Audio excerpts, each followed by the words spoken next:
Bismillahirrahmanirrahim. Assalamualaikum warahmatullahi wabarakatuh. Okey, insya-Allah hari ini kita nak sambung pelajaran kita akhlak tahun 4. Akhlak tahun 4. Okey, pelajaran ke-13. Okay, semua sekali buka muka surat 62. Okey, baik. Tajuk kita pada hari ini ialah sifat keras hati. Sifat keras hati, salah satu sifat mazmumah jugalah ni. Minggu lepas kita belajar sifat mazmumah juga, iaitu sifat khianat. Minggu ni kita nak belajar, kita nak sambung lagi, iaitu sifat keras hati. Okey, pertama sekali kita pergi kepada pengertian dan dalil dia. Okey, pengertian untuk keras hati ialah satu sifat yang tidak mudah tunduk kepada arahan atau nasihat orang lain dan tidak mengaku kesalahan. Degil lah senang ceritanya, kita sebut sebagai degil. Itu keras hati. Dia tak mudah orang nasihat pun dia tak dengar kan, bagi arahan pun tak buat. Mak suruh kita basuh pinggan, kita tak basuh. Macam itulah keras hati. Degil, seorang yang degil, tak makan saman orang kata. Okey, dalil dia ialah ayat Quran.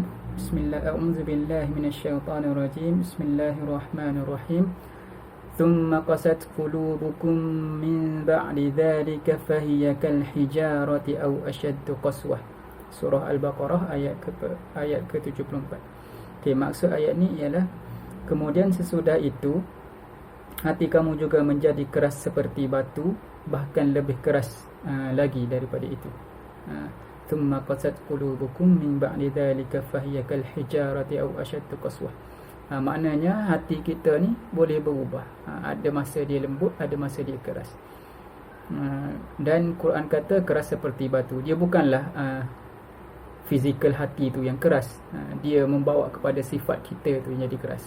Fizikal hati awak tu, awak degil macam mana pun, kalau bedah ambil hati awak tu, lembut juga fizikal dia.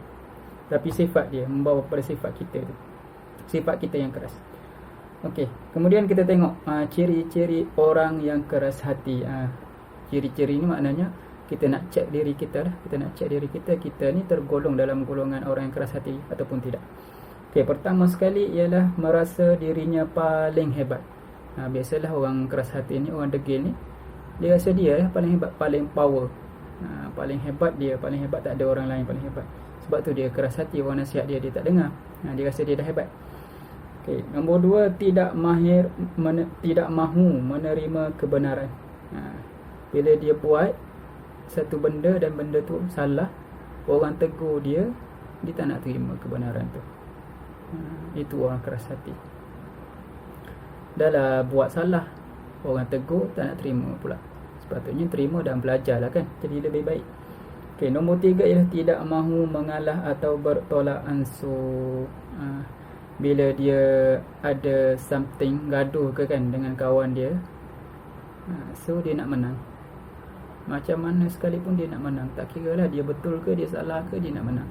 Dia tak nak bertolak ansur, dia tak boleh nak bertolak ansur. Itulah sifat ataupun ciri-ciri orang yang keras hati.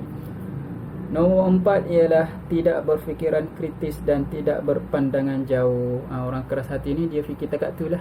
Kalau dia nak gaduh kan, janji dia menang. Macam tu lah dia nak fikir. Dia tak fikir yang jauh, dia tak kritis, dia tak fikir secara jauh. Kalaulah dia mengalah, kawan dia akan lagi suka kat dia. Macam tu. Dia fikir singkat, dekat je dia fikir. Yang penting aku menang. Gaduh aku menang. Itu je dia fikir. Macam tu lah orang keras hati ni. Degil. Last sekali ialah tidak mendengar nasihat orang lain. Sama tadilah. Tidak menerima kebenaran dengan tidak mendengar nasihat orang lain. Orang nasihat dia buat macam mana pun, dia buat kepala dia lah. Jadi ikut kepala dia je. Dia tak nak terima apa orang cakap. Walaupun benda yang orang cakap tu ialah benda baik, benda benar, benda betul, dia tak nak terima. Janji dia puas hati apa yang dia buat, walaupun salah. Okay, itu adalah ciri-ciri orang yang keras hati. So, kita boleh cek diri kita, kita boleh nilai diri kita.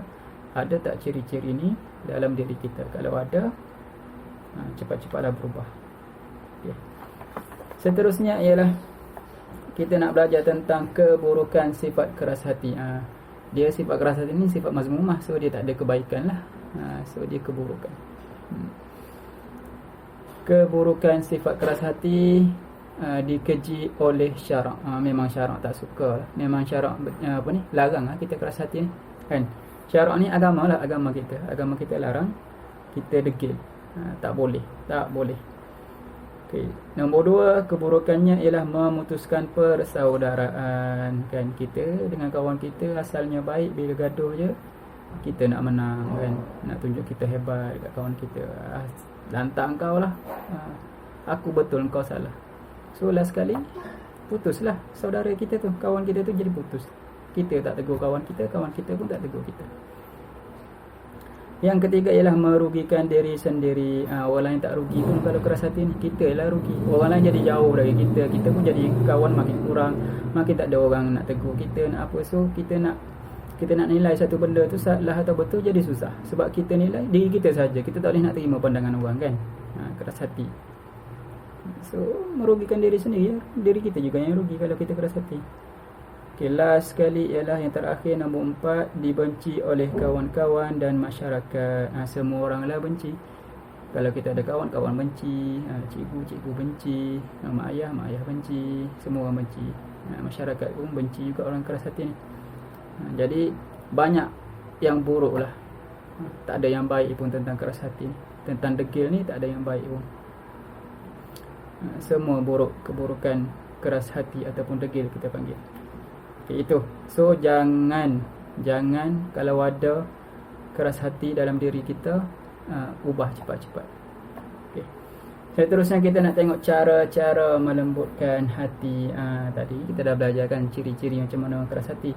So bila kita dah check, kita dah semak benda tu ada dalam diri kita, ni kita nak belajar cara nak lembutkan dia balik macam mana. Okey, yang pertama, banyak berzikir dan berdoa kepada Allah. First sekali kena minta dengan Allah lah. Banyakkan zikir, banyakkan doa kepada Allah. Minta dengan Allah supaya hati kita ni lembut. Lembut maknanya mudah menerima. Bukan nak suruh hati kita, fizikal hati kita tu jadi lembut cair katanya tu. Tak. Diri kita, sifat kita, peribadi kita tu mudah untuk menerima nasihat, mudah untuk menerima apa-apa sajalah teguran ke. Nombor 2, mendengar nasihat orang yang lebih alim. Kalau kita kat sekolah ni dengan nasihat guru, dengan nasihat mak ayah, itulah macam tu, orang yang lebih alim daripada kita. Okay, nombor 3, menghadiri majlis ilmu. Salah satunya kita nak lembutkan hati ni dengan ilmu. Macam mana nak dapat ilmu? Kena pergi majlis ilmu lah. Ada ceramah ke kan.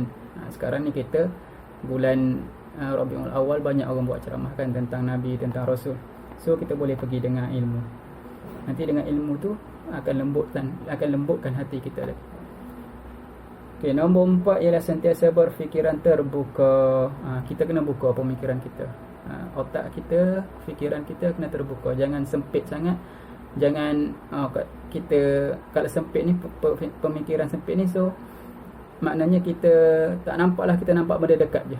Dia ni saja je ni nak gaduh dengan aku ni, sebenarnya dia bukan apa pun kan. Contoh orang tegur kita, dia ni jealous dengan aku ni, itu fikiran sempit. Kalau macam tu, bila orang tegur je kita rasa, oh dia ni jealous dengan aku power, aku hebat, so dia tegur aku, dia jealous dengan aku lah tu. Itu fikiran sempit. Kalau orang fikiran terbuka ni, bila ada orang tegur, dia terima.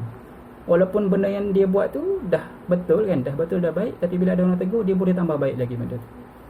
Itu maksud dia berfikiran terbuka. Okey, last sekali ialah berkawan dengan rakan-rakan yang berakhlak mulia. Kita kena pilih kawan supaya kita pun jadi macam kawan kita. Pilih kawan yang baik lah, jangan pilih kawan yang jahat pula. Supaya kebaikan kawan-kawan kita tu melekat kat diri kita, kita pun buat baik juga. Sampai situ saja pelajaran kita, iaitu sampai cara-cara melembutkan hati.